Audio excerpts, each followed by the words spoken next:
The Wednesday week is sponsored by Michael Constantine Wealth Management. We bet you can't find a financial advisor closer to Hillsborough Stadium. Hello, good evening, and welcome to another episode of the Wednesday week. An upbeat episode today because, we've got a win under our belt. We're all about to watch Prince Andrew go down. We've actually arranged to meet early to watch Prince Andrew go down, and also on the same week they've locked up that absolute monster DT from fan-led outlet Arsenal Fan TV. It just goes to show you don't know who it is who's going to be on these podcasts and whatnot. But anyway, good evening and welcome to the Wednesday week. My name's Dan Fudge. Are you all right? We've got no Ash visuals tonight because he's wearing his tutu because he just got back from the ballet. That's right, Ash? yeah, something like that, mate. You know. Yeah. I don't want to know. I don't want to smell it. No, you don't, mate. It ain't pretty. All right. Well, we've also got Vic. We've also got Stevie. Sorry, I keep calling you Steve, don't I? And I know that's not your name, Stevie. I'm sorry, pal. I'm all sorry. Right, you call me what you want, mate. Princess Buttercup. That's what I'm gonna plump for. Now, as I said, we've joined early tonight because we all want to watch the documentary on ITV1 at 9 p.m. this evening. So we're going to crack straight on with it. And is it now the fourth time of asking, Stevie? The fourth time of asking, we've finally managed to put some goals past Plymouth. How's that working out for us? Fourth time. I cannot believe the difference in performance. I don't know if it was us. And I said this to my mate. I was having a chat with him, the lad that I go with. I don't know if we were just really, really good or that they were just really, really shit, to be honest with you. I think it's probably fallen in the middle of both sort of camps, if you like. I thought we were outstanding, relatively speaking, in terms of enjoyment, the way that we played on Saturday. I really enjoyed it. But I don't know if they just didn't turn up or what happened. But I thought we were excellent.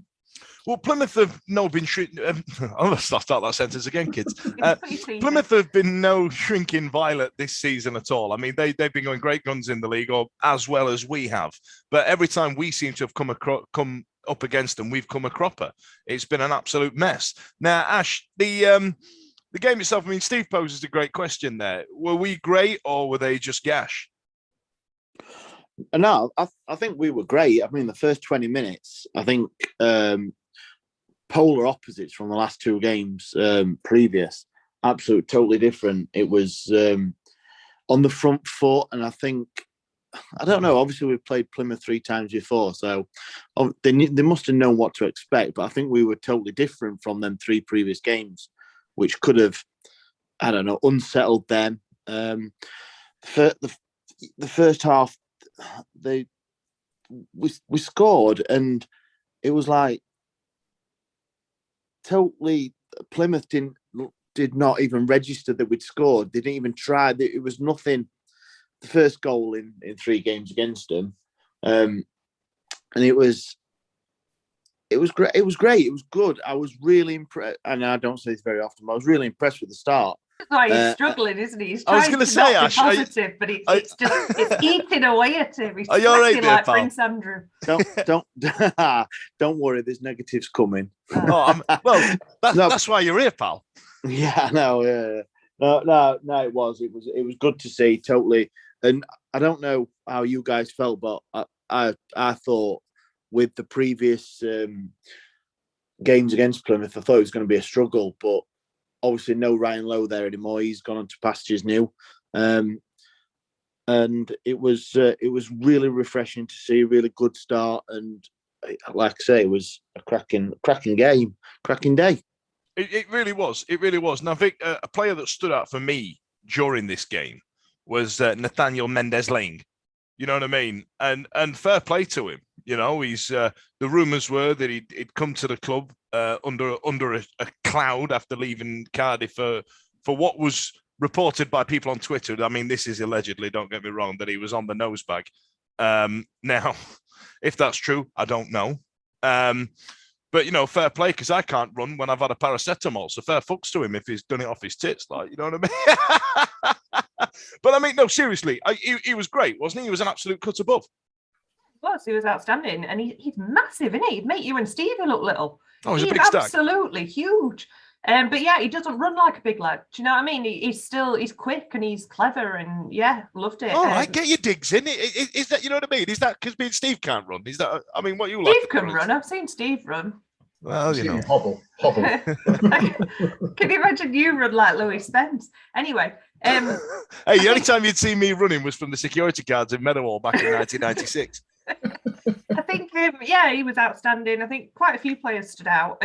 One player for them that I think is the only reason that it wasn't an absolute cricket score was their keeper. If you look at some of the saves he made, they were absolutely phenomenal. And I looked him up, and I've just double checked it again now, and he's only 22.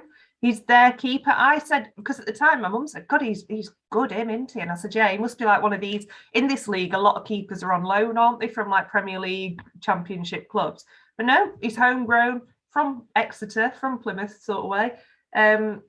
Yeah, he was absolutely brilliant. I'd definitely keep an eye on him. If I was Darren Moore, I would be keeping an eye on him. But yeah, other than that, absolutely fantastic. And I thought the shining light is always when Luongo's back in the team, isn't it? And it just allows Bannon that space, and having Hutch back as well was just like two new players. We say that every time that they both get injured and then come back, but it was. They were very much missing links. Now, Steve, Barry Bannon, as Vic mentioned there, had the opportunity to push forward. And I think I've said it a number of times on this show, and probably as it's fallen out my mouth onto Twitter.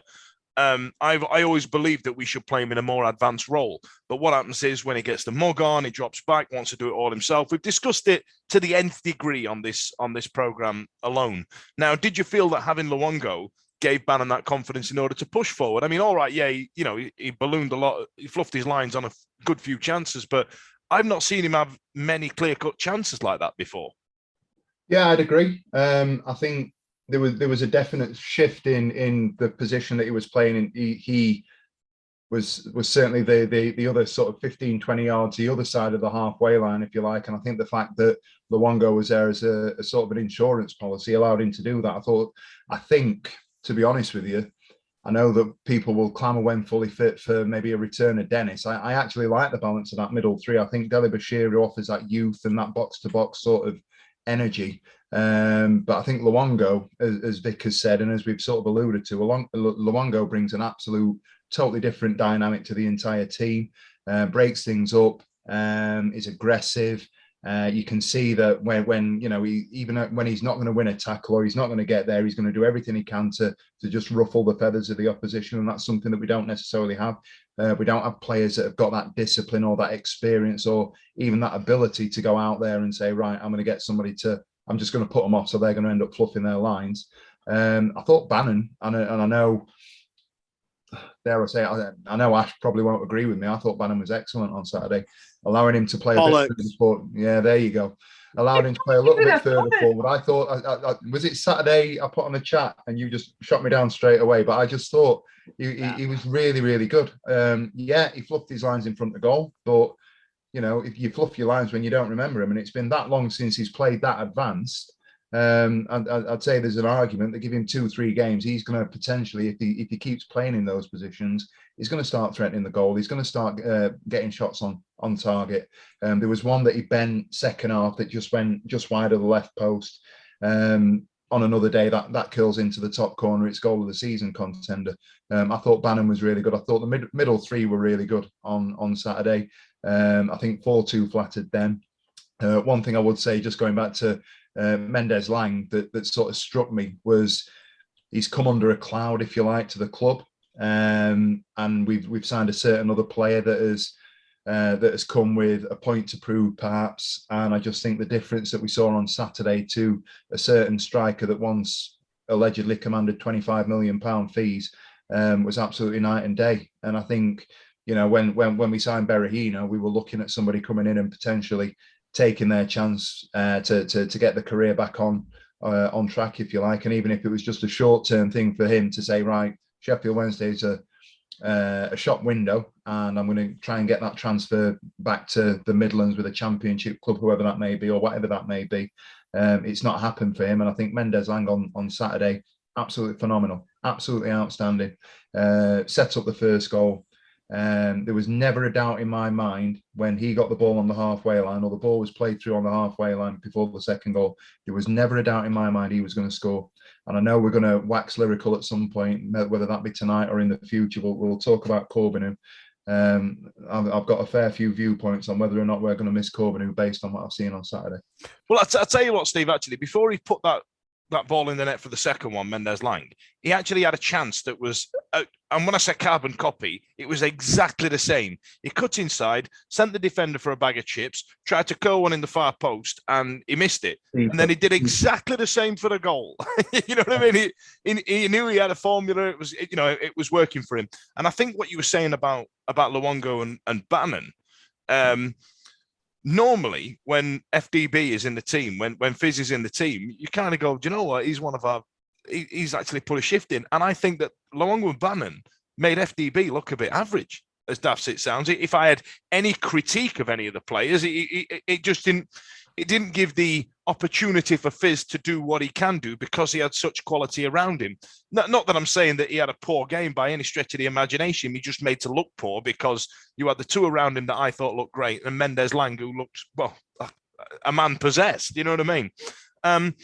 So, and then, right, Ash, I'm going to come to you next, but I'm going to go to Vic first, right? Because I know you've probably got some critique, and we're a well-rounded show and all the rest of it. But Vic, I've got to talk to you about Silasson. Now, scored the first one, came in, bashed, came in. And I'd love to see his goal to minutes or game started ratio. You know what I mean? He seems to have been a bit part player when it comes to like the League Cup and the Pizza Trophy and the like, but he's not delivered, has he? Not even on Wikipedia. Have I spelt that right? No, I haven't. No, he's just been one of these that's just kind of floated about, hasn't he? He was a bit of a random signing. I remember when we signed him and they did the big surprise and all that, and then he just kind of petered away. Like, it was just a very odd one. I assume he's not a major money earner. I don't know, but yeah, I thought he was decent. I don't think he stood out as much as some of the others. He did start to go missing as the game went on, didn't he? Yeah, which is just how the style of play changed as well, I think. But like, I looked at the stats and we had something like 20 shots on Saturday, and I think half of them were on target, which is just phenomenal. We had 22 to their 3. That's what we did. Yeah, and they scored 2. So, Well, I'm gonna get Ash pick that up. But I think, didn't we hit the woodwork a couple of times as well? And it was all just very scrappy, wasn't it? And their second goal, to me, at the time, looked like a foul on Peacock Farrell, but I've not watched the highlights back yet for some reason. But yeah, I think he looked good. Whether or not he's a first team regular or starting regularly, I don't know. But then would he come on as an impact sub? I've not seen enough of him to say either way. I just think that since when we've used him in the way that we have, and we haven't, this is the first time we've put him up against, no disrespect to the team's quality opposition, he's delivered again. And you just kind of think, have we written him off wrong? You know what I mean? I reckon he's probably going to end up being the League One 2022 version of someone like O'Neill Donaldson, when they go and we go, actually, he weren't that shit. You know, it looks like he's had 10 appearances for us. And how many goals he got? 3.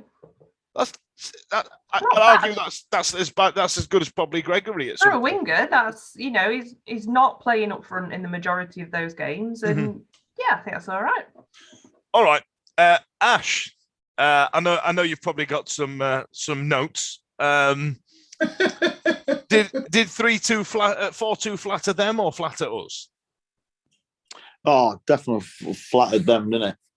Well, that's not where I thought you were going to go. But it's a good start. I thought you were going to come to me about Silasson. And no, go on, you by all means. No. When we're the group of guys and everyone I go with, we saw the team obviously thing and went, what the hell? Another Darren Moore bingo, and it was like, what's doing? But hold my hand up. I've seen him in the Pizza Cup and the League Cup, and nothing out of them games would have given me any sort of inkling that he'd met the first 11 at any time. Honestly, really not saw anything from him that that would say he'd be a starter.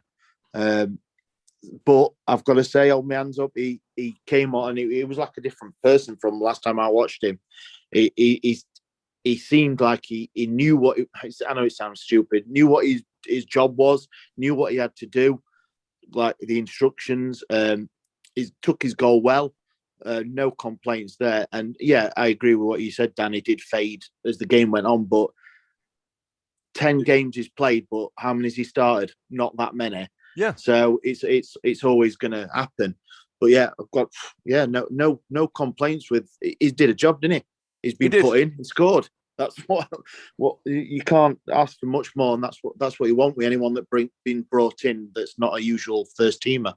So You're a yeah, lot hand happier when you're naked on webcam, aren't you? up. That's how he's earning his side money. That's why he's in it. That's why he's in the hotel. He's doing his OnlyFans. Yeah, Ash is a cam the girl. Wednesday week at 8, OnlyFans at 9. Right now, Ash, come on now. Now, 22 shots on goal against their 3, right? And we had 8 corners. So that means 14 shots have come from open play or set piece in front of the Yeah. Now, come on, man. What went wrong? What's up with it? No, nothing was wrong with it, was it? At all? No, it was a great all-round performance. I think everyone did their job.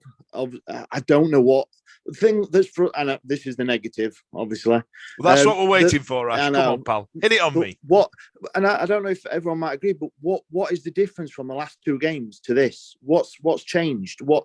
Why the performance, the battling, the tackling, the passing, the attacking thoughts and performance? Why have we not done that in the last 2 games? I can give you two names, and one of them is Nathaniel, and the other one's Massimo. But yeah. Are you talking in terms of something more cerebral, like the attitude? Yeah, the attitude. Obviously, we can say Hutchinson, Luongo coming back, brilliant. Of course, like new players coming in, and it will change the team and the thought process. But the other 9 players or 8 players, and Silasau, obviously, he's not played. Why is it took 2 absolute abysmal performances to get that we had on Saturday? It shouldn't be like that. It should be. So it's, and I don't know what Darren Moore said. If he said anything, I mean, in his post match, he says that he doesn't change. It doesn't matter what the result was. He goes level. He talks to them as exactly the same if it was a win or a loss. He's down. He knows what he's doing. The last game you forget, we move on. That's my only. It's not a negative, but obviously it's just a why. Why?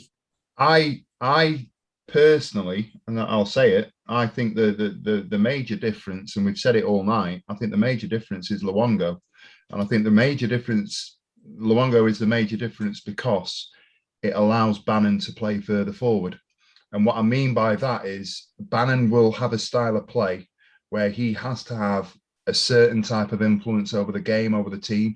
He gets derided by fans because he wants to be the go-to guy. He wants to be the playmaker, but he wants to be the playmaker either square off, behind, or a yard in front of the back line.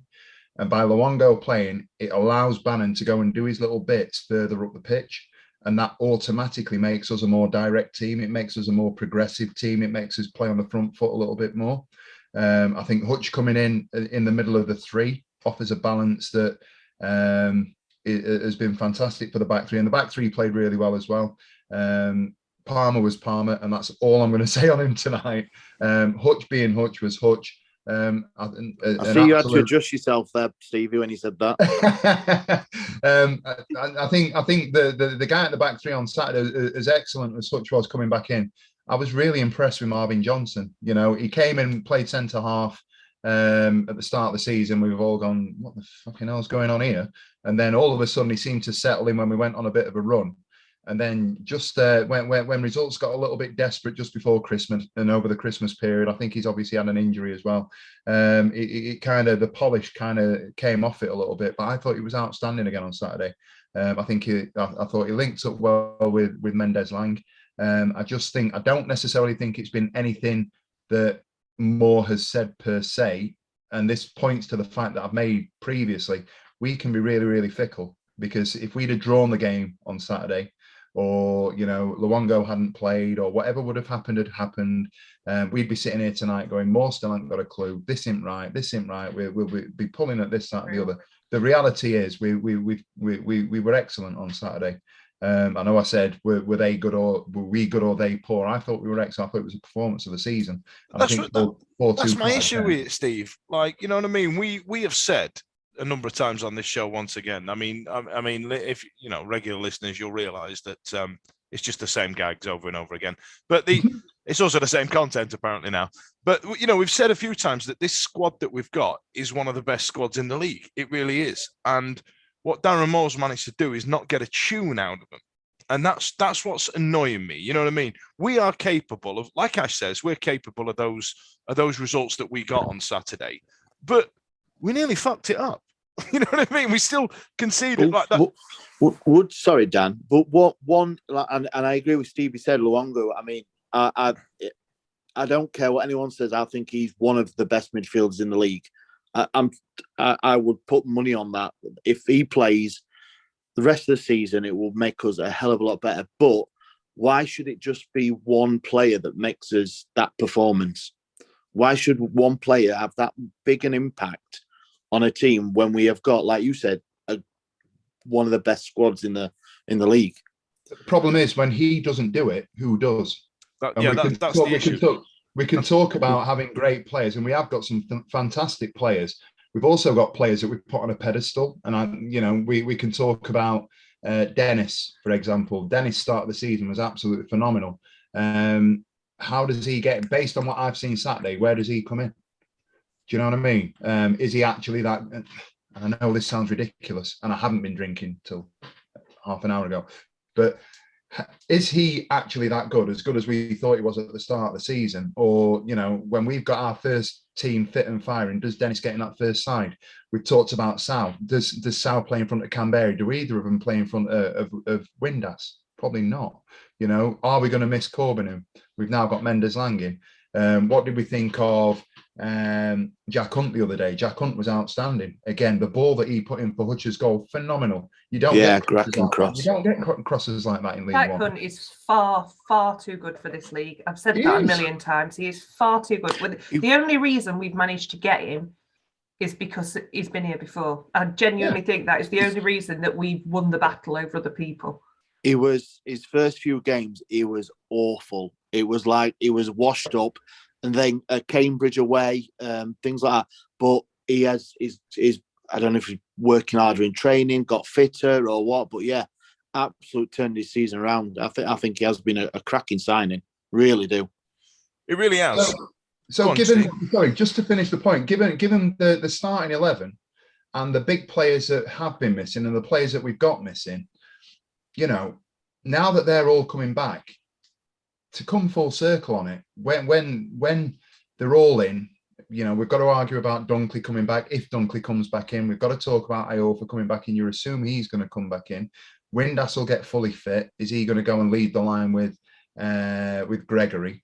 Once we've got this full complement of a squad and it starts firing, if it is going to start firing, which we would assume that it probably is now, if we can keep Luongo fit and Hutch fit, two questions: is it too late? And second question is, all these people that have been calling Moore out for having no plan B and this, that, and the other, what sort of tune are they going to be singing in the middle of February when we go on another run and we've got 12 points out of 12? I think what we've seen, Steve, in answer to your question, I think what we've seen is the last few months with Luongo and Hutchinson out, we've been watching Plan B, and that's what's not been working. Our Plan B is crap. I think what we saw, we saw on Saturday was the closest to Plan A we'll got with, like you say, your Dunks in the Iorfas in, because I feel like FDB would probably make way for Hutchinson to drop into midfield, and one of those two will drop into the centre back position. You know what I mean? And you know, we still threw away a lot of points and from a winning position in this league. And that, for me, and I'm going to use this word again, is a more cerebral issue. And I don't think it's a more problem per se that he's introduced it. I don't think he's done anything about it. I think what we've what the issue is that we've got is that I was genuinely worried when they scored that free kick. I thought, here we go. I was worried because of what I've seen in terms of the mental state that these players are in when something don't go their way. And like I say, we've discussed it again. The crowd start getting on their back and go, for fuck's sake, here we go. You see it on Twitter, don't you? Oh, here we go again now. This is what's happening. Well, for fuck, it's all gone to piss and shit. And that's what happens. And I was worried about that happening when they scored that pretty phenomenal free kick out of their Brilliant goal. Yeah, a third of their shots was an absolute thunder chuff. You know what I mean? So, in terms of Darren Moore, I think what he needs to do is he's got the squad, and I've got no real issue with the transfer policy and the recruitment that he's done. If anything, it's been one of the better transfer times we've had back since we started. Back since Carlos had a dream, you know what I mean? Our recruitment's been very poor. But I think that what Darren Moore needs to do is concentrate on the mental side of the game, because when something doesn't go our way, we lose our heads. And what Luongo's and Sam Hutchinson's influence did on that team on Saturday was allay that fear. And it all comes back round, and it'll all come back to Barry Bannon losing his mind when it doesn't go his way. And because, for example, we've spoken about, Ash has said it before, where every ball has to go through Bannon, right? Now it doesn't. But what Barry, because he's so vocal and because he's a winner and because he's a champion and he wants to succeed, he will demand that ball. Whereas Luongo and Hutchinson, they'll go, fuck off, pal, I'm going to pass it over here. And Barry will go, all right, fair. And then move into another position. That's the way football works, you know what I mean? But whereas I think Barry's huge mental presence on the team has been a negative influence, and that's not really what he's trying to do. It's just a side piece. Sorry, Ash, go on. So do you think that the going forward from Saturday onwards to the end of the season, Luongo is going to be probably the most important player at the club? Absolutely. Yeah, I think I do as well. Just purely in the game against Rotherham, when he was outstanding again, but obviously got injured because his legs are made of rich tea, and on Saturday, and two games that he's basically and they say about players influence the game, changing the game. They can change a game. He can influence and change a game by just doing his job. Do you know what I mean? Not doing anything special. Special by the way he plays, but nothing. Do you know what I mean? Like Hollywood or think he'll do his job. He'll attack. He made the most tackles. He made the most passes. He made the most complete passes on Saturday. His stats, I'm crap at stats, but stats were phenomenal for a guy who's been out injured and obviously red carded. He nearly did games. When he got booked early doors again. I thought, oh, here we go. Here we go. But there you go. He's going to have that side, isn't he, as well? Oh, so absolutely. Instead of Hutch bingo now, it's going to be Massimo bingo. Massimo bingo. That's a lot of back end alliteration I can't do. Now, Vic, friend of yours, his chin is as square as a bird's eye Finder's crispy pancake box. Won't celebrate a goal in League One. No. But I tell you what, hell of a goal, wasn't it? Great goal. I mean, he's one of those players, like we've said this when he was first like playing with us, and he was scoring a lot, and we were kind of like, he was a bit of a McLean character, like you just always think he's going to score. Like if he doesn't, like Gregory didn't score on Saturday, which just seems mental when we had 22 shots and 4 goals. Like, how come Lee Gregory didn't get one of those? That's insane.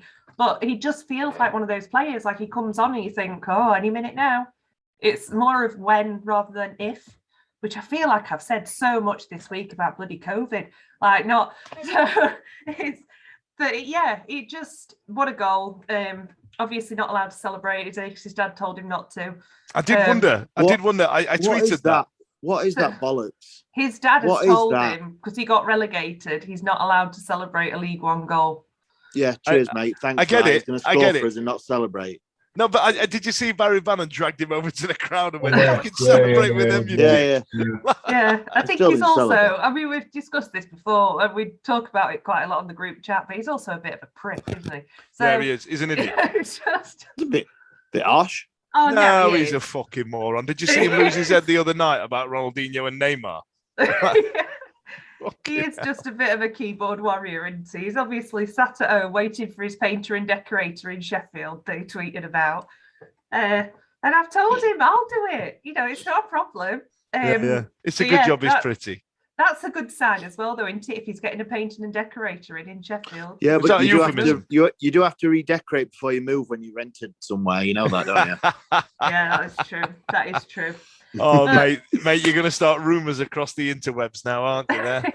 No, I think obviously they got their second, and it was 3-2, and it's like Dan said for their first 2-1. It's like, oh no, and then Stevie's mate pulled out a blinder of a just a Hail Mary, and good touch by Windass, good finish. So yeah, but he was there, weren't he? Came on 4 minutes later, scored. I thought it was amazing. I thought if it's easy for you, I used to play football with a kid called Neil Froggatt. He's in my brother's year at school, right? Yeah. And we used to play five-a-side up at Pitts when is it still called that Power League or whatever it is now? Power League. And that kid could hit a ball like I've never seen anything like, right? And he could smash it in from his own corner, dead straight as an arrow. And I go, why don't you do that all the time? And he'd go, it's not football though, is it? Pal, let's get 5-0 up and then we can start dicking about, yeah? You know what I mean? And it's the same with Windass with that goal. You're like, well, if you can do that, do it more. Do you mind? I think it was his first chance, the real chance as well. So fair play. Yeah. And then obviously 4-2, it's like a little bit of a sigh of relief, but then there's always just one eye on the clock as well if they get another, which is bad. But Saturday felt like a long day as well, despite the win. You know, because I got there dead early because they told you to get in at like 1 o'clock. I was stood at North Stand at 1 o'clock. There weren't a bar open upstairs, so I had to stand next to a bin. And nobody else was there. My mum and dad just went to the pub instead. Didn't tell me because I said, "Oh, we'll meet inside at 1 o'clock, then and get a beer and a pint." They went, "Oh, pub's busy. We'll go in here," and just didn't tell me. So I'm just stood with my bin. I sent you all the photo of. And it just, by 20 minutes in, I honestly felt like I'd been there all day. That's it was amazing. Absolutely ridiculous. I tell you what, actually, I will reach out to listeners if any of you had any issues getting in with your COVID passports. I didn't see anything about it. I must admit, nobody were whinging, and I must admit, I know Wednesday fans on Twitter like a whinge. You know what I mean? And I didn't hear one of them go, "Bloody COVID passport." No, I was all right. I mean, they checked it and everything and made sure my phone was whose it was and everything. So yeah, no issues. I got checked and then he tried to zoom in on it. And I was like, you can't zoom in on it. It's in my Apple wallet. I don't know how I've done that. That's because you got there so early. You're the first person he checked that day. I think he was just really excited. Yeah, and he's like, somebody. "Oh, what's this?" Yeah. Never seen one of them before. Customers. Isn't it? Isn't it? It was an interesting dynamic, though. I did notice, I stood around getting a drink beforehand and stuff. The people who had got there early were obviously the people that were quite conscious and quite didn't want to kick up a fuss and did want to just go in and show the rap and everything. And most people were still distancing. They were all wearing the masks and all this. And I thought, I'm one of these. I am one of these. I've got in dead early to stand at the distance. Yeah, you're one of the old dears that chucks a stink eye out in Waitrose going, "Not got a mask on." I know. She is. But at least them who came a little bit late and to their place of employment and didn't get in, didn't kick up a stink, just put it on Instagram. See, I don't know if he's explained it since. I did see that Che Dunkley wasn't allowed into the ground. Now, deleted his tweet, didn't the way it was gagged about was that they didn't know who he was. Now, I don't believe that for a second. It's got to be a COVID protocol, right? I think he said it was. Yeah. Yeah. It was just so funny though. His tack did change as the afternoon went on. You know what I mean? It was in video himself going, "Can't believe that they won't let me in. They don't know who I am. Lol, lol, lol." And then about 3 hours later, you had to go, "No, really, it was a COVID protocol. The lads just doing the jobs." And Amazing. Now, that was Plymouth 1-4-2, and a couple of results went our way, which then puts us towards looking at Oxford on Saturday, which has now become at that part of a bit of a 6-pointer, if that's still a thing. I know 6-pointers are usually reserved for the top and the bottom of the league, but when it comes to pushing into the playoffs, it's quite a big old fixture for us. Away at is it still the Kassam Stadium? Is that still a thing? Is that still what it is indeed? Yeah. Stevie, I don't think he'll change the team too much, will he? I don't know how he can. To be honest with you, why would he want to? After that performance, I don't. It's Darren Moore, Steve. I don't know if you got the memo, but I think the only thing that would sort of lend a sort of nod to changing the team would be we are going to be playing a hell of a lot of games in the next month or so, aren't we? With the games that we've got outstanding and the fixture backlog with Burton and Accrington coming in. Is it 8? I might be wrong. It's something like 8 games in 24 days or something like that we've got to play. Is he going to start going, right, I'm going to look after players and I'm going to start planning for 3 games time and I'm going to do this, that, and the other? I don't know what his mindset is. That'd be the only thing that I think would change anything. I think there's a lot to be said for momentum. We've seen that when we were doing all right before Christmas, although we did draw against Wickham and we did get a point against Portsmouth. I thought the performances in those games sort of lent itself to that upward trajectory in terms of the morale of the club, certainly in terms of the fan base. I don't know why he'd want to change that. So I'd be inclined to think that he's probably going to keep it as close to what it is as he possibly can. I think the argument will be for Windass. He's probably going to try and manage him a little bit more in terms of the games that we've got coming up.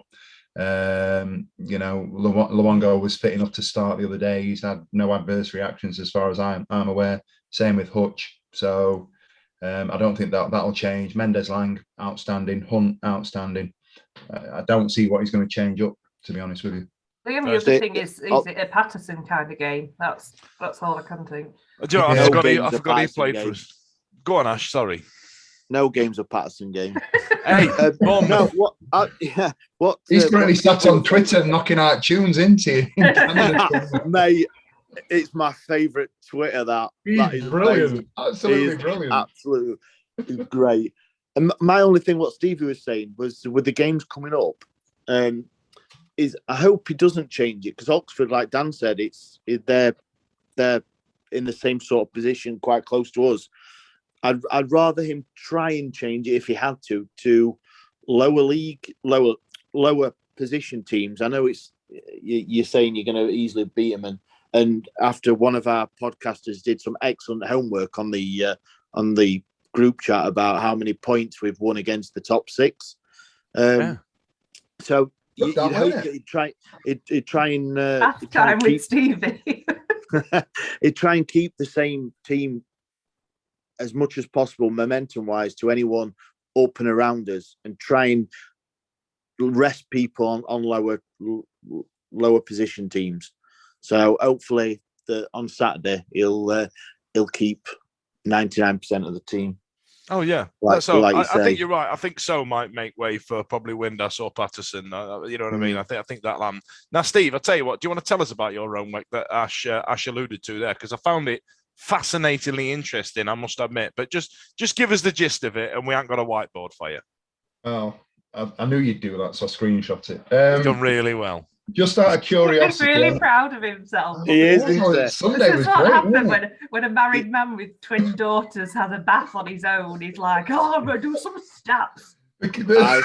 I think he got one. I think he got one of the pupils to just. Do you want to earn some extra credits? Do you want to earn some extra credits? I tell you what, listeners, honestly, right? Me, Stevie, and Ash are the absolute epitome of what it's like when you turn middle age. Ash has got right into steaming. I go to the gym, and Stevie goes to really mass long baths for no reason apart from looking at statistics on the football team that he supports. Honestly, we are yards away from buying big, ridiculous cars and swapping our wives in for younger models or whatever. You know what I mean? We're going to start wearing cardigans. How many are you pair wearing slippers at the minute? Bloody hell, Dan. Dan, if you swap yours in for a younger model, we'll be calling you Prince Andrew. And I've already got a stupid car and all. So yeah. So honestly, if any of you now are in your mid-30s and you're thinking, what's going to happen to me in the next 4 or 5 years?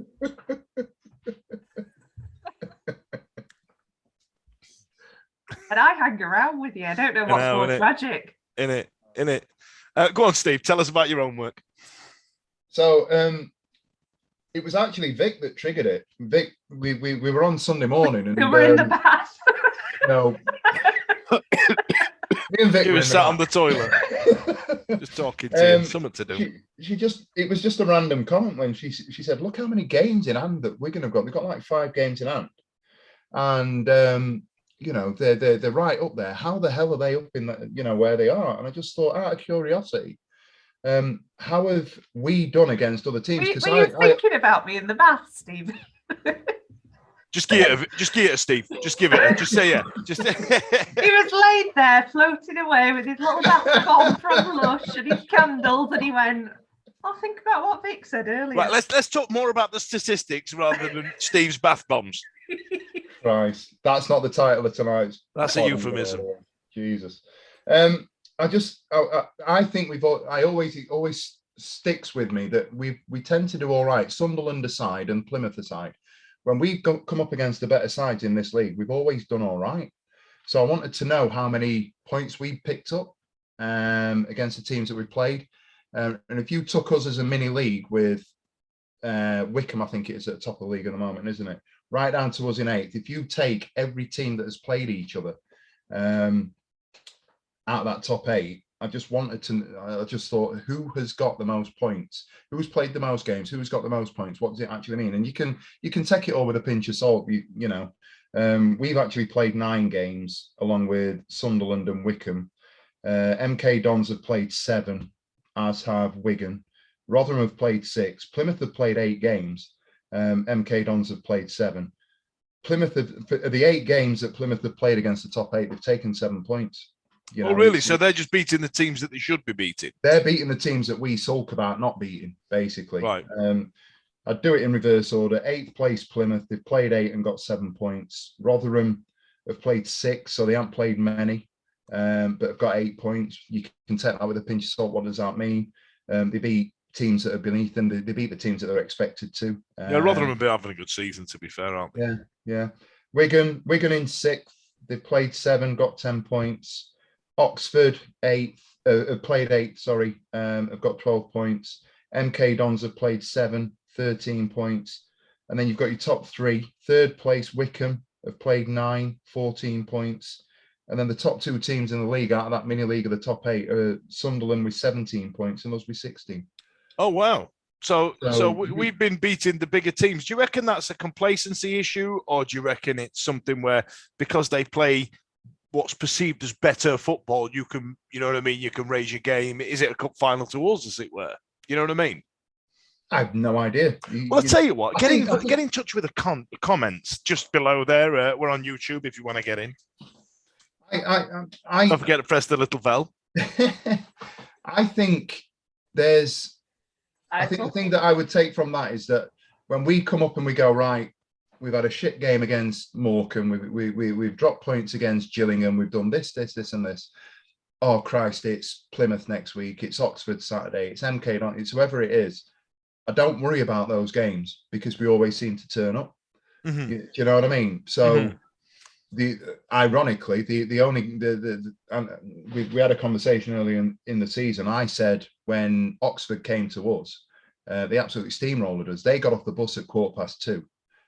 Carl Robinson was stood with a cup of tea on the pitch at 2:30 because they got stuck in traffic or whatever. They were off the pitch. They were in the kit, tracksuit, whatever. They were in the kit, getting off the coach and going into the changing rooms. I'm thinking, by the way, we're having these today. We're absolutely having them because they're not ready. They absolutely battered us for the first 15, 20 minutes at our place. And I just thought, Christ, this is the team. This is the standard, the measure. I looked at Sunderland, no bother there. I looked at Wickham. I'm not worried about Wickham. I've looked at MK Dons, every team that we've played that are up there. The only one that I'd say gives me a little bit of sort of concern, I think we were quite lucky against Rotherham. And if you talk to Rotherham fans, they'd say that, the penalty was an issue, the penalty save was an issue for them. And we rode our luck a little bit. But from my point of view, the teams that are up there, I don't worry about them. I think we're on paper as good as, if not better. And people will deride me and laugh at me because we've just got stuffed by Sunderland. That wasn't a 5-0 game. It weren't a 5-0 game. No, it weren't. No, it weren't. That's some excellent work there, Steve. I'm actually impressed with you. Also reminds me of one time when I went to a house party and I got absolutely high as fuck. And I was there with a Bristol City fan, a Norwich fan, and a Crystal Palace fan, and we made what was called the Ornithology League, where we all looked how we did against each other because we had birds as our mascot. It was a whole thing. It was a whole thing. Now I'm just going to do drugs, kids. Yeah, honest. Listen, we're going to take a quick break. Stay with us. Welcome back. I know you sat there thinking you don't normally do advert breaks, but I've just been for one of them big 10-minute long dad peas. You know what I mean? You know, the ones that just stop coming and you go, Christ, how much squash have I had? It's this new juice diet. That's what I'm blaming it on. Makes you all quite slippery and pliant and regular. I've had 2 poes in a day today. I know. Your prostate. I know. It's good for me. Right. Well, where are we? Right. I tell you who signed the new contract, Ash. Kieran Brennan. What about that? Yeah, good bit of business, isn't it? I tell you what, I've come to you or with is it? Or is it?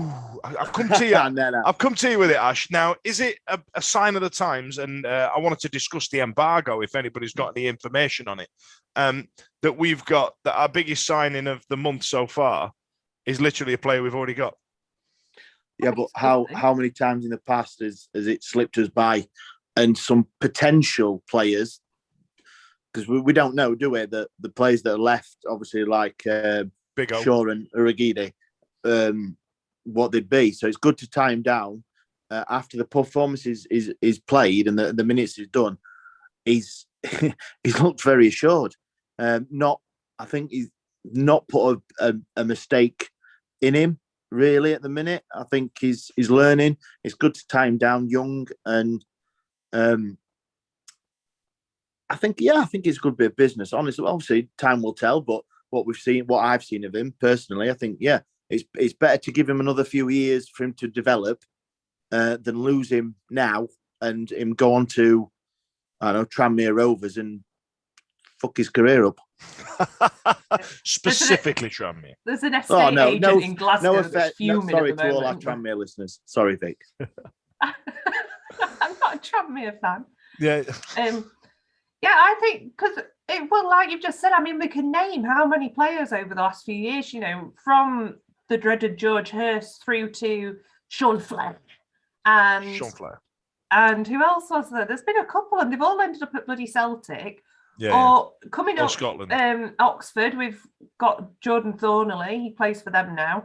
So it is nice. Like, he's not going to be a big earner. He's not going to be costing us mega bucks. And he's a very good squad player as well. If he comes on for your Johnsons and your Palmers and your Chase, I'm not going to sit there and go, oh, Christ, what we doing? Yeah, you know what I mean? We're also safe in the knowledge that he's come through the youth system. So he's also had a lot of the education. That makes you safe in the knowledge. No, but I mean, on an education side of things, we know that he's come through the system at Hillsborough that teaches him the club and how the club works, and they learn about media training, they learn about all these things that sometimes when you get certain kids who, kids that you pick up from a park or somewhere like that, or that brings inside. Prince Andrew documentaries in 16 minutes. But do you know what I mean? Or they come in with a fancy agent, Imre Varadi walks them in or whatever else. And this can sometimes have an attitude. They've not had that media training. They've not had that coaching. Whereas actually, we know that he's come through our youth system. We've had quite a few good, solid professionals that have come through our youth system. And, we've had Matty Hamshaw, we've had Sean McAllister, we've had Tom Spur, we've had Mark Beavers. Obviously, we also had Stephen Aslam, and watching him and Peter Atherton play in the centre midfield. Yeah, but he was a professional. Do you know what I mean? Obviously, we've still got Liam Palmer, Dawson, Wildsmith, and I think it's nice and it's testament that it's something that does happen in the lower leagues because of financial constraints, that you do rely on your academy a lot more. But I think that's quite a good thing. And it seems to be at the moment we've hit a bit of a peak again with the academy, because we had that time, didn't we, where we brought through Palmer, McAllister, Spur, Beavers, I can't think of else. Cecil Nione. Old Cecil Nione. But there were quite a few, weren't there, that all kind of made it at one point and then have gone on to have quite fruitful careers. And it feels like we've kind of reached that again now, where we are bringing through quite a few youth players. Yeah. But it was a very similar league position then as well, and very similar financial position. So absolutely, yes, actually, yeah, you're right. Maybe when they're in the championship, we don't really delve in that pot enough because we need them to be of a better standard. I'm gonna use your little speech there, Vic, as a segue. Now, there you mentioned Mark Beavers, who at one time was a transfer target to come back to the club, not about 10 years later on. One person, Stevie, that we were linked with this week didn't come back to the club, and that was Danny Bart. Are you going to lose any sleep about it? No. All right, sick. Not really. I think for all the reasons that we've talked about tonight, in terms of, the players that we've got, the players that are coming back in, it would have been nice. It was romantic, wasn't it? He was the player or play centre half. I've just got the image of the Wickham game in 2012 and what have you.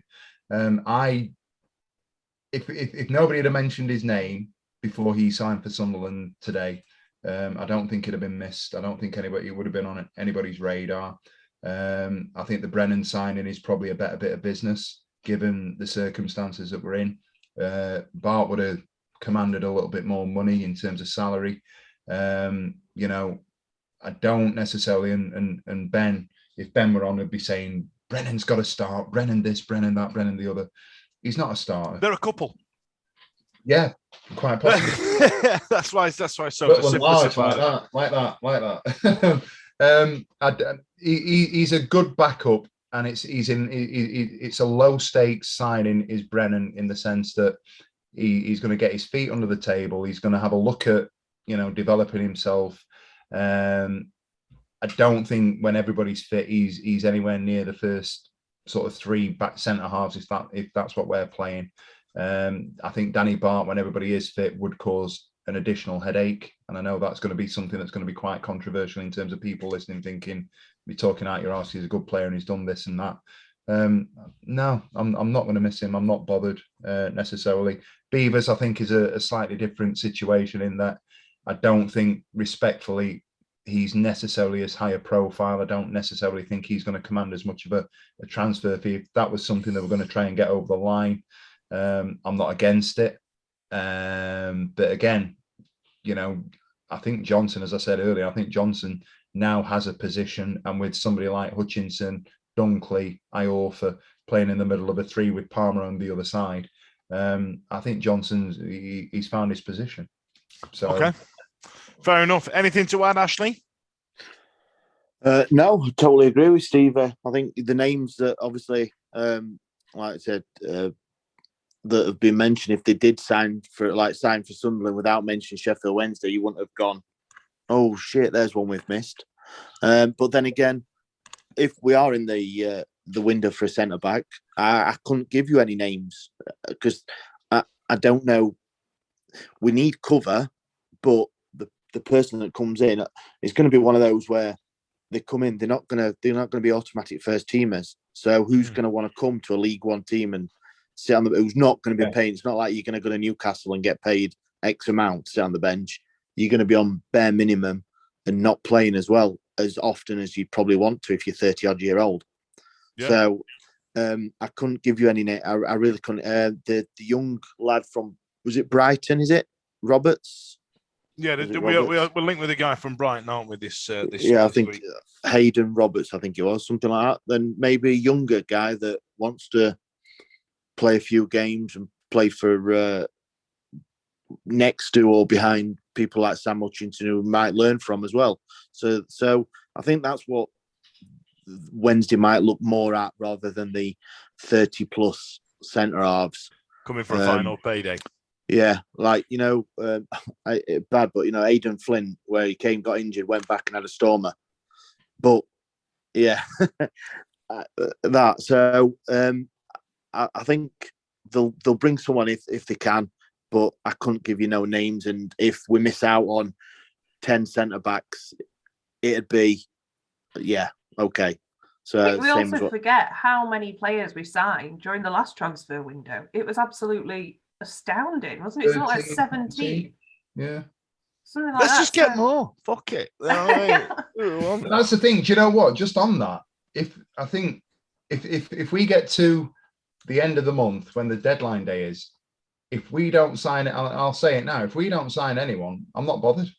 I'd be happier with the squad that we've got that is a little bit more settled. If somebody said you're not going to sign anybody, but you'll keep Luongo, Hutch, Windass fit for the next 4 months. Yeah, fine.